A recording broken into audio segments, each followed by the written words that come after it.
ಎಷ್ಟಿತ್ತು ನಿಮಗೆ ಗೊತ್ತಾ? ಇವರು ನರೇಂದ್ರ ಮೋದಿ ಅವರು ಬಂದಿದ್ದಾಗ ಒಂದು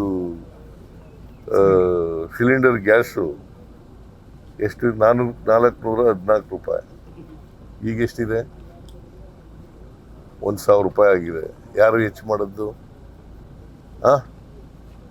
ಪೆಟ್ರೋಲ್ ಬೆಲೆ ಎಷ್ಟಿತ್ತು 2014ರಲ್ಲಿ ನರೇಂದ್ರ ಮೋದಿ ಬಂದಾಗ? 71 ರೂಪಾಯಿ ಇತ್ತು. ಈಗ ಎಷ್ಟಾಗಿದೆ? 102 ರೂಪಾಯಿ ಆಗಿದೆ.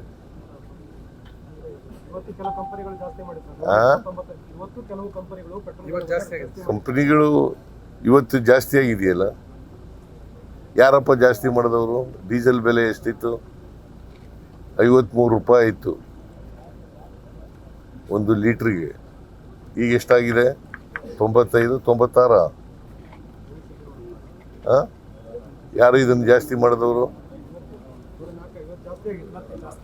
ಯಾರು ಮಾಡಿದವರು? ಸುಮ್ಮನೆ ರಾಜಕೀಯವಾಗಿ ಏನೇನೋ ಹೇಳ್ತಾರೆ, ಅವಕ್ಕೆಲ್ಲ ತಲೆ ಕೆಡಿಸ್ಕೋಬಾರ್ದು. ಕರ್ನಾಟಕ ಹಣಕಾಸಿನ ಪರಿಸ್ಥಿತಿ ಸುಭದ್ರ